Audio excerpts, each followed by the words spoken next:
నాకున్న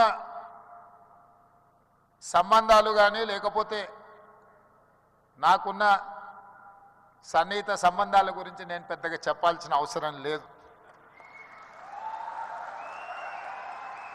ఎందుకంటే నేను ఎక్కడున్నా నన్ను ఎట్లా అభిమానిస్తారో మిత్రుడు ఎర్పతినేని శ్రీనివాసరావు గారు ఈ వేదిక మీద నుంచి మాట్లాడిన దాన్ని బట్టి నేను ఎక్కడున్నా ఏ వేదిక మీద ఉన్నా కమ్మ సామాజిక వర్గం నన్ను ఎంత అభిమానంతో చూసుకుంటుందో ఎర్పతినేని శ్రీనివాసరావు గారి మాటలు వింటే మిగతా అందరికీ అర్థమవుతుంది. అదేవిధంగా సత్యవాణి గారు ఒక మాట అన్నారు.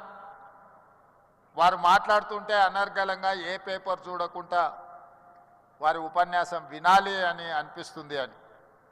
అది ఎక్కడి నుంచో కాదు, ఎన్టీఆర్ లైబ్రరీలో నేర్చుకున్న చదివే ఈరోజు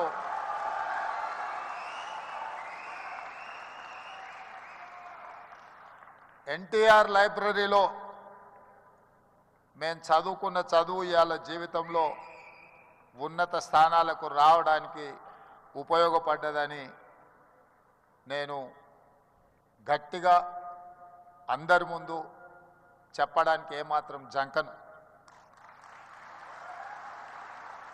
మనం వచ్చిన నేపథ్యం, మన రాణించిన తీరు, మనకు అవకాశం ఇచ్చిన వాళ్ళను తక్కువ చేసి మాట్లాడవలసిన అవసరం లేదు, చిన్న చేసి చూడడము పద్ధతి కాదు.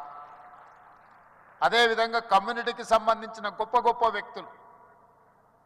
గొప్ప వ్యక్తుల గురించి చరిత్ర గురించి మా మిత్రులు చాలామంది చెప్పారు.